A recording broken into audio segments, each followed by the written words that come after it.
ውድ የቤኪ ቲዩብ ቤተሰቦች እስቲ ለአፍታ አይኖቻችሁን ጨፍኑ።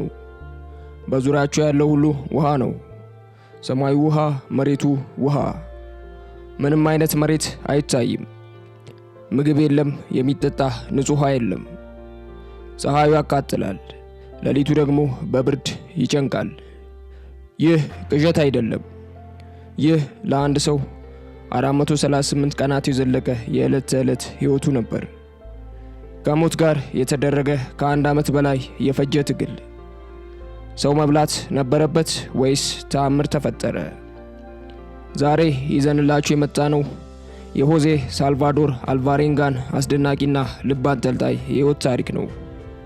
እስከ ቪዲዮ መጨረሻ አብራችሁን ቆዩ። ሆዜ ሳልቫዶር አልቫሬንጋ የተወለደው በኤል ሳልቫዶር ጋሪታ ፓሊሜራ በምትባል ትንሽ የባህር ዳርቻ መንደር ነው። የቤተሰቡ ኑሮ መካከለኛ የሚባል ነበር። አባቱ ሪካርዶ ኦሬላና የተባሉ ሲሆን እህል ወፍጮና የዳቦ መጋገሪያ ነበራቸው። እናቱ ደግሞ ጁሊያ አልቫሬንጋ ትባላለች። አልቫሬንጋ ከልጅነቱ ጀምሮ ለትምህርት ትልቅ ፍላጎት አልነበረውም። ይልቁንም ልቡ የተንጠለጠለው በባህር ላይ ነበር። ገና የ14 ዓመት ልጅ እያለ ትምህርቱን አቋርጦ አሳ ማጥመድ ጀመረ። ባህሩ ለሱ እንደ ሁለተኛ ቤቱ ነበረ።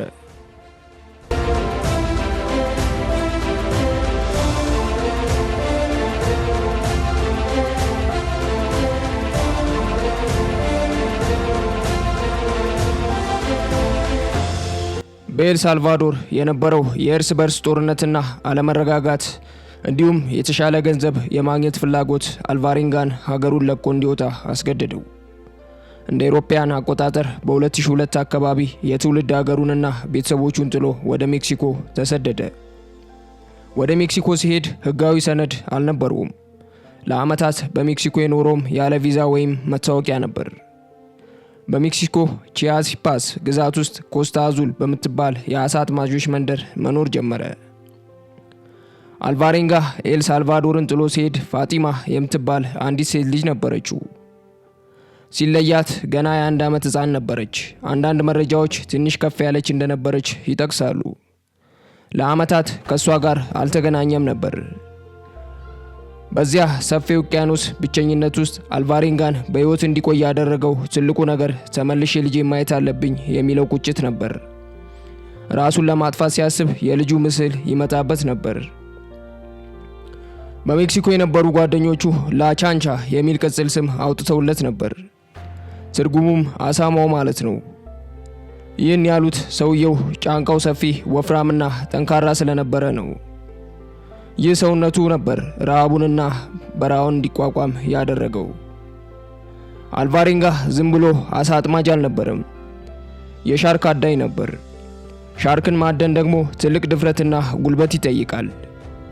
በቀን እስከ 100 ኪሎ ሜትር ወደ ባህር ጠልቆ በመግባት ሻርኮችን ያድን ነበር። በጓደኞቹ ዘንድ በጣም የተከበረና ጠንካራ ሰራተኛ ተብሎ ይታወቅ ነበር። አልቫሬንጋ ልምድ ያለው አሳ አጥማጅ ነበር።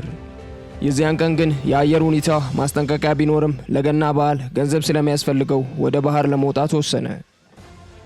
ዋናው ጓደኛው መምጣት ስላልቻለ ስለዚህ ብዙም ልምድ የሌለውን የ22 ዓመቱን ወጣት እዝቅኤል ኮርዶባን በ$50 ክፍያ አብሮት እንዲሄድ ቀጠረው። ይህ ውሳኔ የሁለቱን ሰዎች ዕጣ ፈንታ ለዘላለም እንደሚቀይር ማንም አላወቀም ነበር። ጀልባዋ ትንሽ ናት፣ ሞተሯ አንድ ብቻ ነው። ወደ ጥልቅ የሻርክ አደን ነው የሚሄዱት።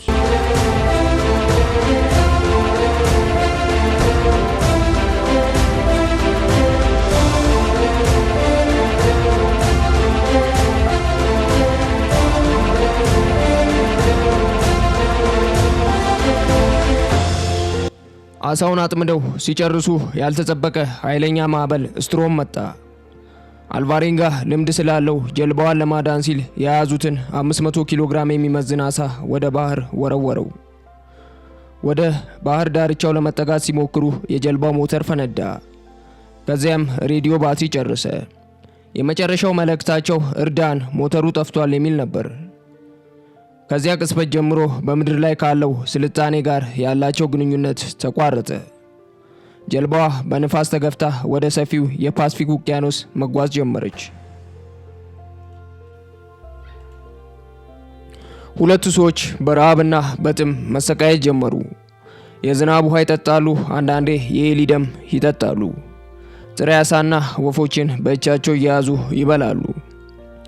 ወጣቱ ልጅ ይህንን ህይወት መቋቋም አቃተው። ጥሬ ስጋ መብላት ስላልቻለ ታመመ፣ ተስፋ ቆረጠ። በአራተኛው ወር ላይ ሕዝቅኤል ከአልቫሬንጋ ጋር አንድ ቃል ኪዳን ተግባባ። ብሞት ስጋዬን እንዳትበላው አለው። አልቫሬንጋም ቃል ገባለት። አንድ ጠዋት ላይ ወጣቱ ልጅ የመጨረሻ እስትንፋሱን ተነፈሰ። አልቫሬንጋ ለ6 ቀናት የሞተውን ጓደኛውን አስክሬን ጀልባው ላይ አብሮት አቆየው። ምክንያቱም ብቻውን መሆን መቀበል አልቻለም ነበር። አስክሬኑን እያነጋገረ እንዴት ነህ በላህ ወይ እያለ ይጠይቀው ነበር። በመጨረሻ ግን እውነታውን ተቀብሎ አስክሬኑን ወደ ባህር ሸኘው።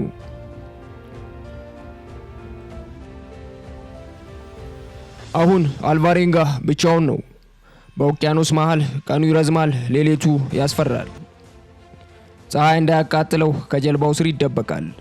የሚበላው ሲያጣ የራሱን ሽንት ይጠጣ ነበር። ሻርኮች ጀልባውን ሲገፉት በፍርሃት ይርዳል። ጊዜውን ለማሳለፍ በሰማይ ላይ ካለው ጨረቃና ከራሱ ጋር ያወራ ነበር። አንዳንዴ ቤተሰቦቹን በህልሙ ያያቸዋል።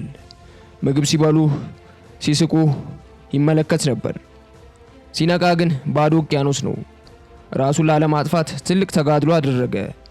እምነቱና ልጁን የማየት ተስፋው ብቻ በህይወት አቆየው።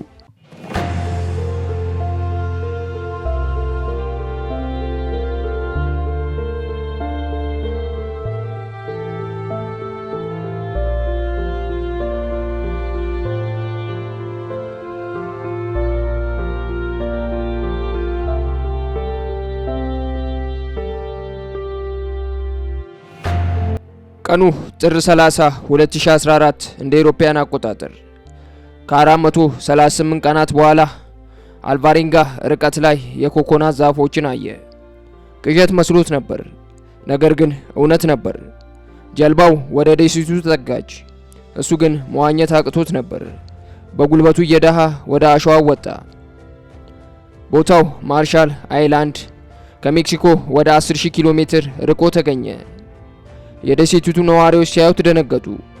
ጸጉሩና ጺሙ አድጓል። ልብሱ ተቀዶ ልክ እንደ ዱር እንስሳ ሆኖ ነበር። ዓለም በሙሉ ስለዚህ ሰው ማውራት ጀመረ። የፓስፊክ ተአምር ተባለ። ወደ አገሩ ኤልሳልቫዶር ሲመለስ እንደ ጀግና ተቀበሉት። ታሪኩ አላበቃም።